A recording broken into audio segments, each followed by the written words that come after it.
वैसे तो दुनिया भर में भीड़, जिसे आम जबान में पीली मक्खी भी कहा जाता है, कि कई इकसाम हैं। और अगर भीड़ या शहद की मक्खी किसी को काट ले तो जिस्म के उस हिस्से पर शदीद तकलीफ और सोजन आ जाती है। लेकिन 2018 में साइंसदानों ने अमेज़न के बारानी जंगलात में भीड़ की एक नई और इंतहाई खौफनाक तरीन किस्म दरियाफ्त की है, जिसका डंक इंतहाई तेज धार, जहरीला और मजबूत होता है। इस डंक की मदद से ये अपने शिकार के जिस्म में जहर दाखिल करती है और फिर उसके जिस्म के अंदर ही अंडे दे देती है। गोया उसकी नस्ल इसके शिकार के जिस्म में परवरिश पाती है। आपने शायद एलियन वर्सेस प्रेडेटर सीरीज की फिल्म तो देखी ही होगी। इन फिल्मों में एलियन नामी खलाई मखलूक इंसानों के मुंह के जरिए अपने अंडे उनके मैदे में मुंतकिल कर देती है। इन अंडों से बच्चे निकलकर इंतहाई तेज रफ्तारी से परवरिश पाते हैं और फिर इंसान के मैदे को फाड़ते और पसलियां तोड़ते हुए बाहर निकल आते हैं। यूं उस इंसान की दर्दनाक मौत वाक़ई हो जाती है। भीड़ की इस नई किस्म का मामला भी कुछ ऐसा ही है, जिसे फिनलैंड की एक यूनिवर्सिटी के माहिरीन ने दरियाफ्त किया है।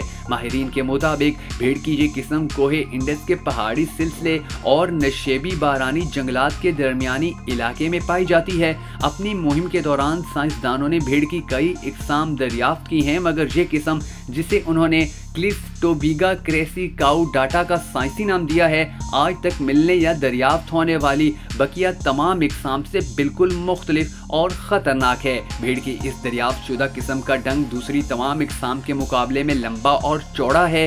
ये इंतहाई मजबूत तेज धार हथियार की मानिद नजर आता है। आमतौर पर यह किस्म अफजाइश नस्ल के लिए मकड़ी का इंतखाब करती है। ये मकड़ी को बेबस करने के बाद तेज धार डंक के जरिए उसके जिस्म में पहले जहर दाखिल करती है, जिसके नतीजे में मकड़ी मफलूज हो जाती है और फिर उसके जिस्म के ऊपर या अंदर अंडे दे देती है और अंडों में से निकलने वाले लार्वे मुर्दा मकड़ी को खुराक बनाते हैं। भीड़ की इकसाम से ताल्लुक रखने वाले हशरात जैसा कि शहद की मक्खी और भीड़ वगैरह की मादा में जहर की मुंतकिली या अंडे देने के लिए एक डंक जरूर होता है, मगर इस दरियाफ्त शुदा किस्म में ये अज़ू इंतहाई खौफनाक है। साइंसदानों के मुताबिक इब्तदाई तौर पर वो इस गैर मामूली डंक के यही दो मकासद जान सके हैं, यानी शिकार के जिस्म को चीर कर उसमें जहर दाखिल करके उसे मफलूज कर देना और फिर नस्ल बढ़ाने के लिए उसी के जिस्म में अंडे दे देना। लेकिन साइंसदान तहकीक जारी रखे हुए हैं और उनका कहना है कि मुमकिन तौर पर ये मक्खी इस हथियार से और भी कई ज्यादा खतरनाक काम लेती होगी।